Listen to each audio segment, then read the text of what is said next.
الحمد لله والصلاة لله أما بعد. بسم الله الرحمن الرحيم.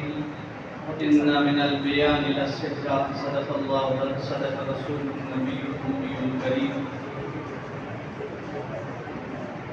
میں سب سے پہلے آج کی سیرت کمیٹی کے نوجوان علماء اکرام کو مبارکباد پیش کرتا ہوں، جنہوں نے مدارس اور سکول کے بچوں کو اظہار محفظ ضمیر کرنے کے لیے موقع فراہم کیا ہے، اور یہی وہ موقع ہے جس سے بڑے بڑے یہ لوگ خطیب بنا کرتے ہیں.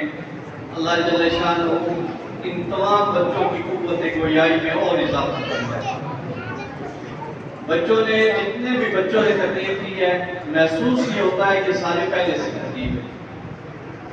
لیکن ایک بات میں ان کی توجہ مبذول کرانا چاہتا ہوں کہ اکثر طلباء کو اپنے موضوع کا معلوم نہیں تھا کہ ہمارا موضوع کیا ہے.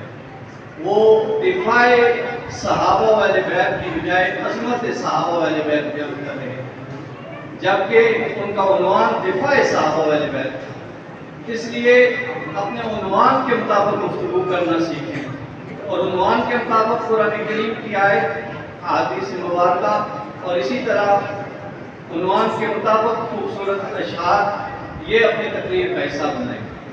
اور جب تقریر کرنے آتے ہیں بچے تو بعض بچے شروع سے ہی زور لگانا شروع کر دیتے ہیں، اور پھر آخر میں یہ ہوتا ہے کہ وہ تھک جاتے ہیں اور پھر انہیں سانس پھول جاتا ہے، تو پھر وہ پریشان ہو جاتے ہیں. اس لیے تقریر کرنے کا انداز یہ ہے کہ تمہید آہستہ سے کی جائے، اور پھر آہستہ آہستہ آواز بلند کی جائے، اور پھر کوئی بات ہوتی ہے زور سے کرنے کی اور کوئی آہستہ کرنے کی.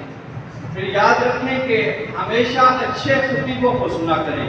جب آپ اچھے خطیبوں کو سنیں گے تو آپ کو ان کے انداز سے آپ کو تقریر کرنے کا انداز آئے گا، اور کسی ایک خطیب کو اپنا آئیڈیل بنا لیں اور اس سے آپ اپنی تقریر کو سیکھنا شروع کر دیں تو آپ کے انداز بہتر ہو جائے گا.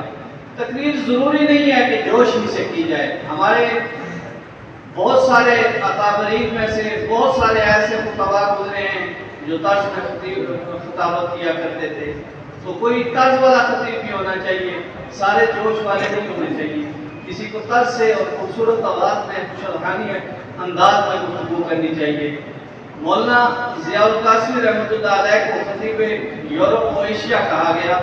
یہ جب دارالعلوم دیوبند کی 7 سالہ کانفرنس میں گئے تو جب انہوں نے دارالعلوم دیوبند کی خدمات پر گفتگو کی نا، تو دارالعلوم دیوبند کے محتمم نے کہا تھا کہ ہم نے کتابوں میں فساد و بلاغت کو پڑھا تھا، لیکن آج ضیاء القاسمی کی شکل میں ہم نے فساد و بلاغت کو دیکھا ہے. تو ضیاء القاسمی رحمۃ اللہ علیہ کبھی طرز سے گفتگو کرتے تھے اور کبھی جوش سے کرتے تھے. وہ عنوان کے مطابق اور ضرورت کے مطابق گفتگو کیا کرتے تھے. میں تمام حضرات کا شکریہ ادا کرتا ہوں کہ آپ حضرات تشریف لائے اور پورے وقت آپ بڑی توجہ سے بیٹھے رہے اور بچوں کی تقاریر کو سنا. اللہ جل شانہ آپ سب کو اجر عظیم عطا فرمائے.